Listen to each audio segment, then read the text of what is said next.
Hey, FlimsyLunchTray here, and welcome to our Saturday edition in World of Warships, where today we're going to be doing an upgrade and commander build of the Yamato. The Yamato is a fantastic Japanese battleship, and so far, I actually just checked my stats wise. I haven't played a ton of Tier 10 battleships. Most I've played so far would be with the Ohio, but Yamato is outperforming all the Tier 10 battleships I played in the game so far, and I think that speaks volumes when you're checking yourself out as a player to see how you do. So we're going to just start off with our traditional overview. We look at modules, the commander, upgrades, modules, the whole kit and caboodle. All right, so let's just hop right in. So what type of battleship are we dealing with here? Is it a brawling battleship? Is it a sniper battleship? Or is it more of a mid-range battleship that could maybe do the sniping or a brawling role? Well, the Yamato is definitely the mid-range to long range. She's kind of when you think of a sniper battleship, traditionally, Yamato is kind of one of the first battleships that comes to my mind, just because of her massive 460mm guns, and that she has a range of like over 26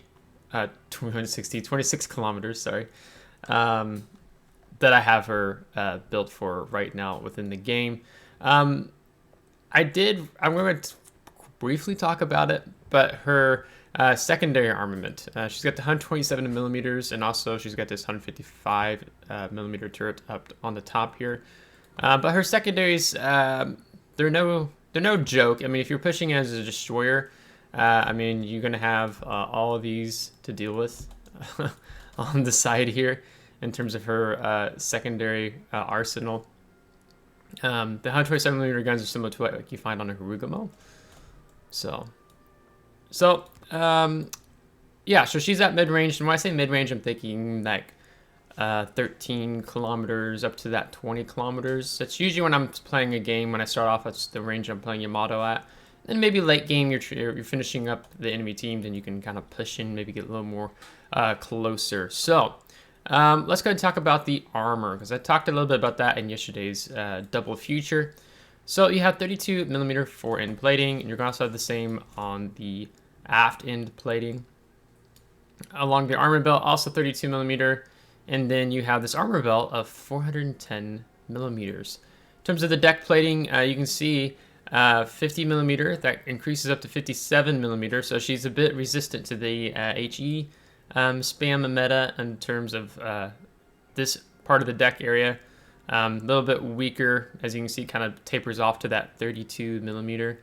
And then you don't have a massive superstructure on Yamato, which is quite nice, so you don't have to be as concerned with something like Georgia has a very large superstructure. So here you can see a little bit more, torpedo protection when we begin to unravel the armor scheme. So she has a very good torpedo reduction belt, I think one of the best at tier 10. And then this is where we begin talking about that Citadel armor. So I was talking about in the game yesterday that she's quite easily able to be citadeled underneath these front turrets. And you have the same armor scheme going on the back. So let's just go ahead and take off that top one. You see how it curves in and comes around? Like, normally maybe it's just a straight block. But because you can shoot at an angle before you get full broadside, you can punch through that armor, we'll see the 32mm armor, and then you can punch right in and hit her Citadel, 350mm. So I'm going to show a video on Monday. I had more fun playing Yamato last night, and I did a Yamato drive-by on a Yamato. He fired his guns too early, and I just completely exposed his weakness beneath the turrets here, and we were able to wreck him. I mean, more importantly, you can tell the Citadel armor definitely above waterline, so you're going to be looking for those shots between when she's full broadside. You really want to be going mid turret to the mid of the front turret shooting. But if she has some angle exposed to you, you can Citadel from this way. You might think you're safe, maybe you're angled away, kiting away from an enemy battleship or something, and then you get Citadeled through here because he just punches through the 32mm. So Yamato is a battleship in which you're playing more kind of with the nose in.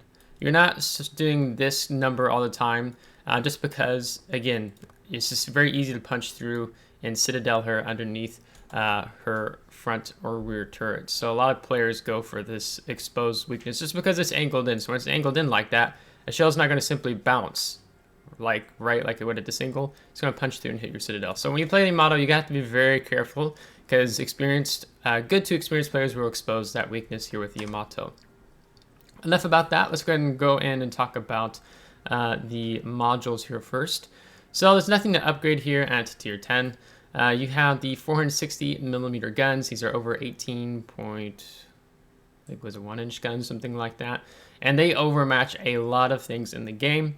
With the build right now that I have, we have 26.4 second reload time. And here you can see that 180-degree turn time of 55.2 seconds. So you have to be mindful of getting your turrets onto enemy targets, or if you're changing the position of your ship, you want to get a head start in getting the turrets turned sooner rather than later. HE shell damage, 7,300. Maximum AP shell damage at 14,800 we discussed. There are other ships in the game now that break the 15,000 barrier. But Yamato is definitely up on top, the top running in terms of her maximum AP shell damage. Her hull, 97,200, so she's also in the top running in terms of a modestly large health pool. At tier 10, you have a couple other tier 10 battleships that definitely have more health pool than what she does, but still quite a large mass of health to deal with.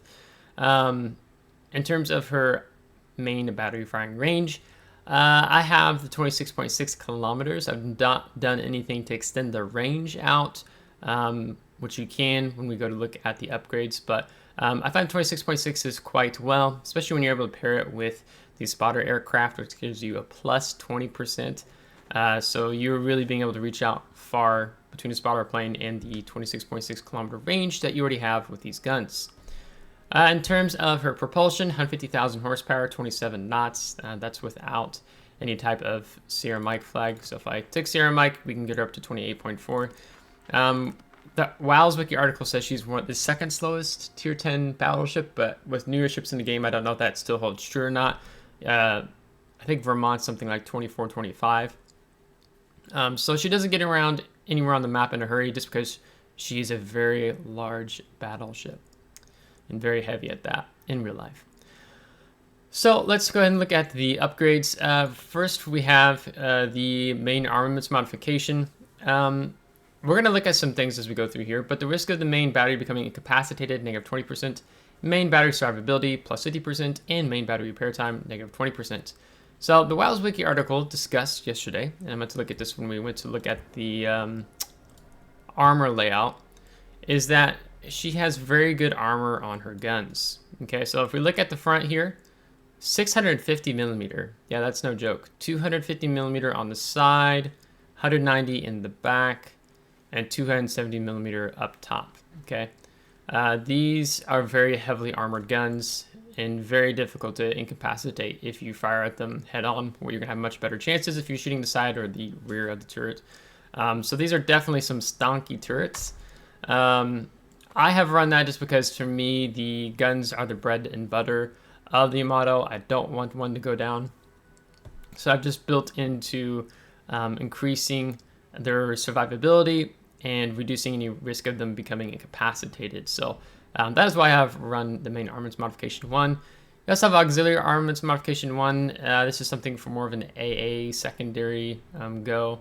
Let's just go ahead and pull up tier 10 battleships that I own so far. It's not a lot. But if we look at something like her AA rating here, 72. Montana, of course, she's going to have pretty good at 90. Vermont, 90. The GK, 78. Poison should be better, 83. Yeah. So Yamato definitely has nothing in terms to brag about because other tier 10 battleships having better AA, so I don't build into that. Magazine modification 1 reduces your ship's chance of detonating by negative 70%. If you're playing random clan battles, you'll be taking the Juliet Charlie combat signal, which completely eliminates the risk of your ship's magazine detonating. You have some special upgrades here. You can increase the spotting aircraft your spotter consumable action time by plus 30%, And this may be something to consider, in all honesty, just because of how heavily armored the turrets are on the Yamato, except per se maybe the side and the rear of the turrets. So if you wanted to have a longer action time on your spotter aircraft, you definitely could. That is something to consider if you find that you feel comfortable giving up main armor modification 1, then I'd say go for spotting aircraft modification 1. Damage control party, consumable action time plus 40%. No, these two are much better to take. For the second slot, you only have two options. The first is the damage control system modification 1. Risk of catching fire, -5%. Risk of flooding, -3%. I have run that just because I want to increase my survivability, if you will, reduce any risk of burning and reduce any risk of flooding. The other you have is the engine room protection. And I think in Monday's video, I'm going to show you, I think it was Monday's video, I think my engine gets incapacitated due to a torpedo strike from the enemy carrier. I think it was a Saipan. But it wasn't a big deal to me. I was in a comfortable position. I wasn't being overwhelmed by enemy forces or anything like that. So I felt fine, and I still feel fine not running this just because I want to increase my survivability here with the Yamato. The third slot. There's two arguments you can make here, okay? I'm going to go first with the one I have gone for. I have gone with the aiming systems modification 1. This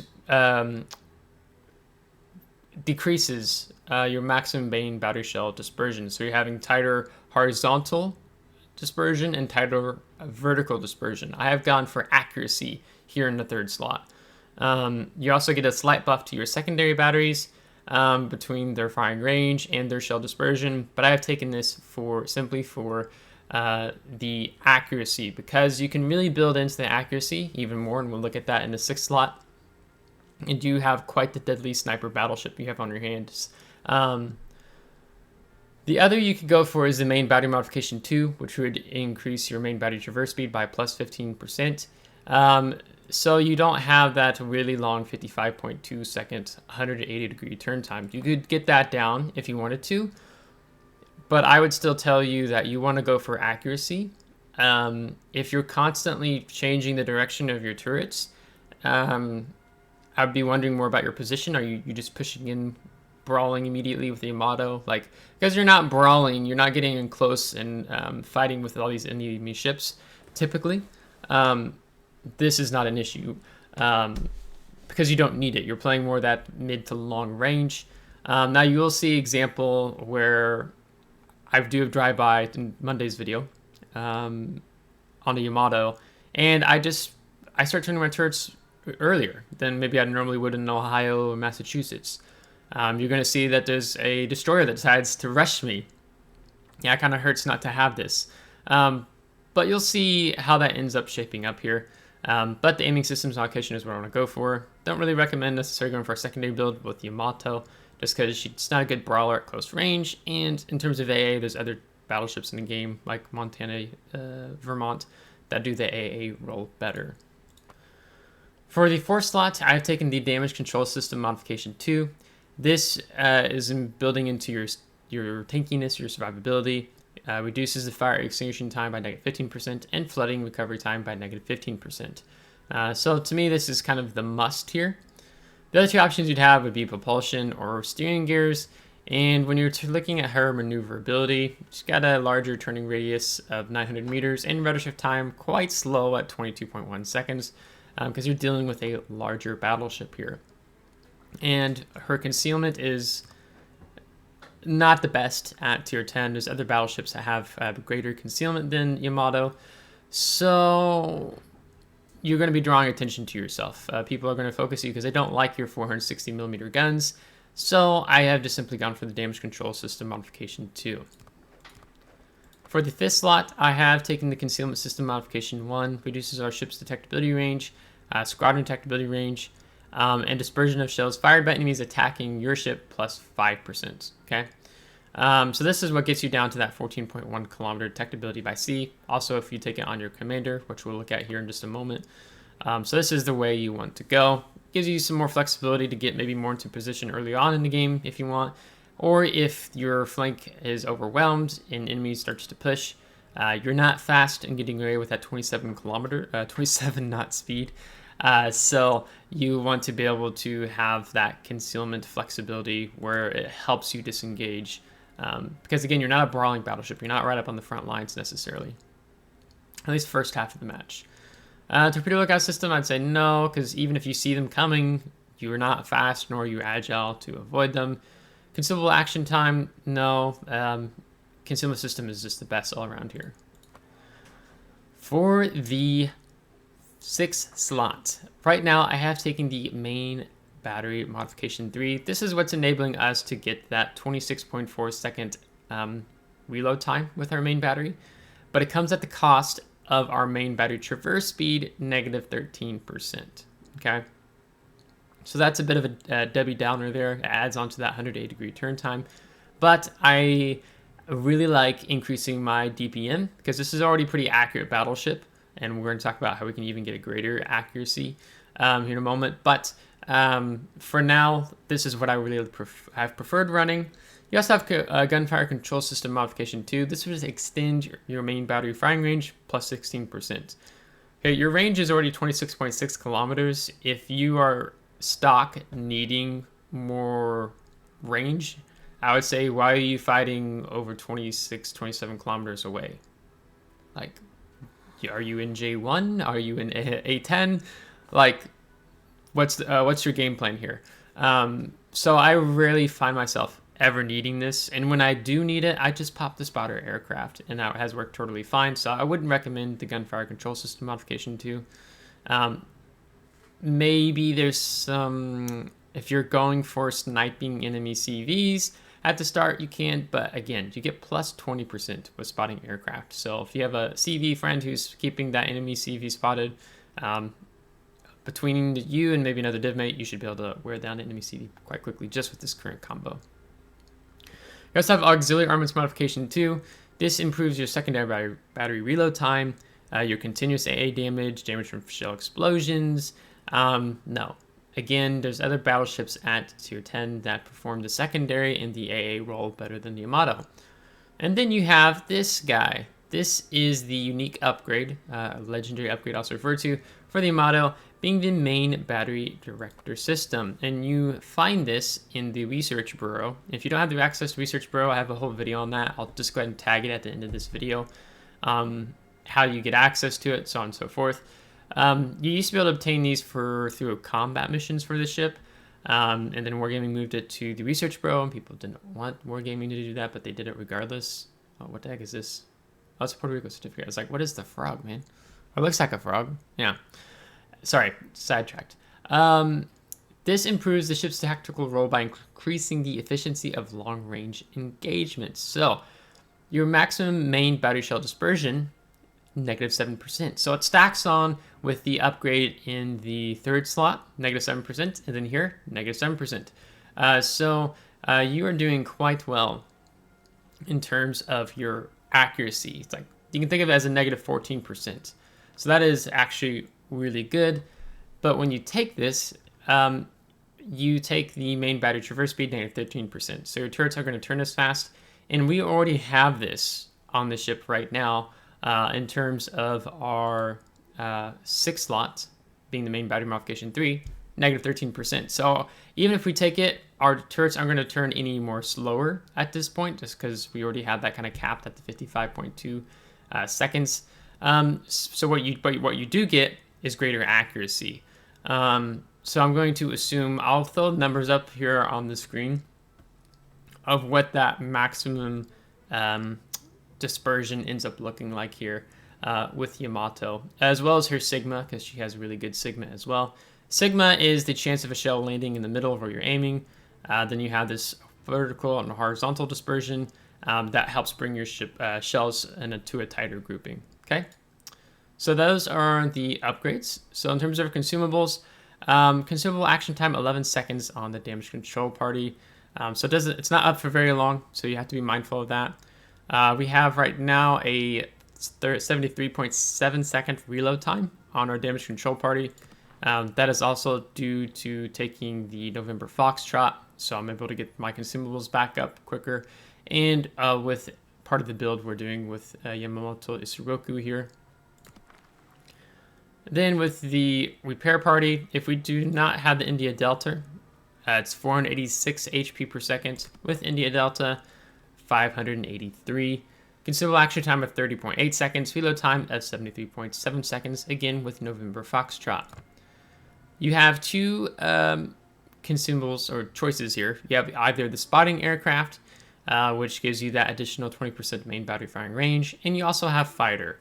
I have not taken fighter yet, not tried it out with Yamato, but in my experience with other tier 10 battleships, when I have taken the fighter, you're never going to stop the first strike of an enemy carrier. When he comes in, drops his attack, then your fighters end up engaging, and maybe you prevent the second strike with your fighters if you're lucky, because you're not going to prevent a second strike with your AA on Yamato and facing tier 10 CVs or super CVs.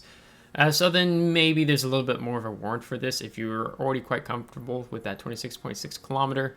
Part of what's nice about spotting aircraft is being able to have a greater visual of maybe how a ship's angling at long distance and kiting away or coming at you, or trying to get that shot off on an enemy battleship or cruiser behind an island. I smashed a Des Moines who was just behind an island. He thought he was safe, but he was not. We smashed him multiple times and got multiple citadels. So yeah, so let's just go ahead and hop into looking at our commander. So I have been running Yamamoto Isoroku. You obtain him through a campaign. So I'll just briefly show you that real quick if you are newer to the game and you're wondering how do you get him. And you get him through a campaign. You have to go through all these. I'm trying to work on finalizing several of these just to have all the stars. But from your final reward is picking him up for 15 points. In addition to credits, Elite Commander XP, and a Yamamoto Isoroku container. That's where he's at. I'm not going to go into details about how you grind that right now, but that's where you obtain Yamamoto Isoroku. One of the things he has going for him is this, let's talk about this one. The Emergency Reserve talent. He has two talents. You saw me activate this talent in yesterday's video, where we got First Blood. So when you get First Blood, it provides an additional charges for all consumables mounted on the ship. So instead of having 5 repair parties, we have 6 repair parties. Instead of having 4 spotting aircraft, we have 5. So that's quite nice to have, especially if you run Yamamoto maybe on a destroyer, if you're running on a cruiser, it has a lot of consumables to utilize, and you get First Blood. Quite fun. The other is the Second Wind talent. In Monday's video, I activate this talent. You're going to see how fast of a reload time we have in addition to the adrenaline rush kicking in. Quite short. It's I think it was around 15 or underneath 15 seconds. So I mean, imagine 9 460mm guns reloading less than every 15 seconds. Like, pretty crazy. But naturally, when you activate this, it's towards the end of the battle. So besides just the what it does, is you get a negative 34% on your main battery reload time. You get a negative 16% on torpedo tube reload time if you do have torpedoes. Your HP per second for 120 seconds ticks up by plus 0.4% if you're able to heal back the damage, any damage you've taken.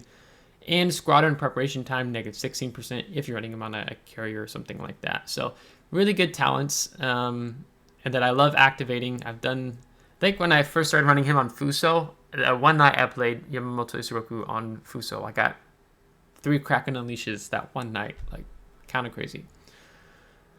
The other reason why he is good is that he has some enhanced skills. So here he has preventive maintenance enhanced skill, and instead of it being what I think the standard is negative 30%, it's negative 45%. Reduces risk of the main turrets, torpedo tubes, steering gears, and engine becoming incapacitated. And the other reason we definitely want him on Yamato, I had this in mind when I was grinding up this line, is his enhanced skill for grease the gears. So instead of having a plus 20%, he has a plus 25%. So that helps us get that 180 degree turn time down to that 55 seconds that we're currently sitting at. So it's really a must that you have a commander, I would say in my mind, who has an enhanced skill with grease the gears on Yamato. If you don't have one, but you're working to build one, no problem. Just still take the grease the gears. but very valuable to have here on Yamato. Okay, so let's go ahead and look at the build I have going here and what I would recommend to you running on a 21-point commander on Yamato. So I'm going for the tank stamina build, okay? So first I've taken Emergency Repair Specialist. This is what's helping me get that damage control party consumable reload time down and the repair consumable reload time down by -3%, okay? This is going to build into another skill you're going to see here later on. So first point, I'd recommend going this route. Because of her turrets, again, being stocky and strong, this isn't a real issue for me. However, if you do take this, it increases your chance of your steering gears, your engine from becoming incapacitated, but you're not a brawling battleship. You're not necessarily likely to see that happen to you. For a 3rd-point commander, I would definitely recommend Grease the Gears. It's a must on the Yamato. You need it just because of how heavy these turrets are and how long the turning time is. 6 points, I'm going to tell you to take Adrenaline Rush. This helps get your main battery reload time down as you've taken damage, airstrike armament reload time, secondary battery reload time, and you get a slight buff on your AA, but again, Yamato's AA is nothing to brag about. It's just, it's there, it's okay. It's not terrible, but it's okay. Then for a 10-pointer, you could choose which of these skills you want to go for first. You could go for Concealment Expert as your first 10-point, or you could go for Fire Prevention Expert. Now, if you pick up Yamamoto Isoroku, the good news is he has 15 points, so you can actually get both of these points, these skills right off the bat. Probably what I'm going to recommend, just because tier 10 is such a HE set on fire meta, I'd probably go ahead and tell you to pick up Fire Prevention Expert first.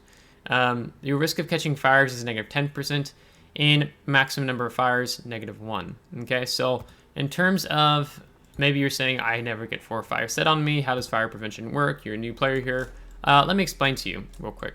So right now, 4 fires without the skill could be set on Yamato. You get 1 on the bow, 1 on the stern, 1 on the rear part of the superstructure, and 1 on the forward part of the superstructure. What fire prevention does, in addition to decreasing your chances of catching on fire by -10%, is it takes, instead of having only 2 fires, or 2 fires on your superstructure, you only have 1 fire set on your superstructure. So that means when a lot of people are focusing, a lot of people just shoot the midsection of the ship when they're trying to set you on fire, or just shooting you with HE. They're aiming for the center of the ship, right? Is that you're going to take less damage. You're going to lose less health when you get set on fire. I think, I don't know if it's in the video we show on Monday, but I was playing a battle and I had 3 fires set on me in Yamato, but I had fire prevention. Otherwise, I would have been 4 to the additional fire and superstructure. So fire prevention helps you build into your survivability, into your tankiness, and increasing your longevity of your health and being able to stay in the game and fight longer. Okay. And then I would say definitely very quickly after picking up fire prevention, you want to go for Concealment Expert. To have that ship's detectability range down to that -10%, which gets you down to that 14.1 kilometer by sea and 10.4 kilometer by air. We're sitting at now. So you definitely want this. So whichever way you go, if you pick up Concealment Expert first as your 10-pointer, then immediately pick up Fire Prevention, or if you do vice versa, you want to pick up Concealment Expert very quickly after picking up Fire Prevention. Because to me, once you've hit a 14-point build with Yamato, then it's like, okay, I'm liking what I'm seeing here. This is helping. And then for 18-point build, I'm going to tell you to take Emergency Repair Expert, okay? This extends the action time of your damage control party. So that's why instead of it being 10 seconds, it's 11 seconds. We have unlimited number of charges to damage control, so that's not an issue. And it also increases the consumable action time of your repair party. So you're getting a little more, the ability to heal more damage back if it's healable damage. And instead of having 4 repair parties, you get 5 repair parties. So that's how we have 5 with this build. And then for your 21 point, I'm going to recommend you running Basics of Survivability. This skill ties in very nicely with one of the upgrades that we took. One is the modular restoration time, -15%. Your fire extinguishing time, -15%. Your flooding recovery time, -15%, okay? So the skill I'm talking about is you're building off this one. damage control system modification too. So when you have both of these going here, it's really nice because let's say your repair party's down, someone's intentionally focusing you after they know you've used your damage control party. A lot of really good players will do that. I do that. Is that the fire's not going to burn as long, or you're not going to flood as long if, let's say, you get caught out and your repair party's down and you get a torpedo hit and it's flooding you. So this is a very standard type of tier 10 battleship build, generally speaking, in the game, where you're really building into your survivability. And that is also why I recommend basic survivability, just because you kind of have this connection here with emergency repair specialist in terms of increasing your stamina and longevity in fighting in the game. So this is the build I would recommend to you. An alternate build, what would I say? I mean, if you're really concerned about your turrets and you don't want to get them incapacitated, or your steering gears, your engine, you could drop the emergency repair specialist and pick up preventive maintenance. And then I would still recommend the following. I feel like someone's probably going to ask, is super heavy AP shells worth it? No, no, no, no, no. Yes, you get an increase of your AP damage if it shows artillery. So we go from that 14,800 to 15,910. But look at the cost, man. Fire extinguishing time plus 25%, flooding recovery time plus 25%. So you're going to burn longer, you're going to flood longer. And this used to be, I think, they had it at plus 5% and then plus 30%. And then not many people were taking the skill, so Wargaming kind of buffed and things a little bit better to incline players to take it. But I definitely would say no, just because you're giving up a lot when you take super heavy AP shells. Now, yeah, it's fun to think about, yeah, now my maximum AP shell damage is 15,910, but no. You want to increase your survivability, especially if you're playing something like clan battles. You're playing competitive meta, because Yamato is definitely a competitive meta ship. You want to make your impact long-lasting in the battle, whether that be randoms, ranked, so on and so forth. So, I'm going to cap the video there. If you have questions about other skills that I didn't touch on, you can just let me know in the comments. Let me know what you're running on the Yamato. I'm always curious to learn and grow as well in my experience as a World of Warships player here with Yamato in particular. So if you liked today's video, give it a thumbs up. If you did not, give it a thumbs down. Subscribe if you do want to see more. If you have already subscribed, thanks so much. I really appreciate it, and we'll catch you next time. Take care.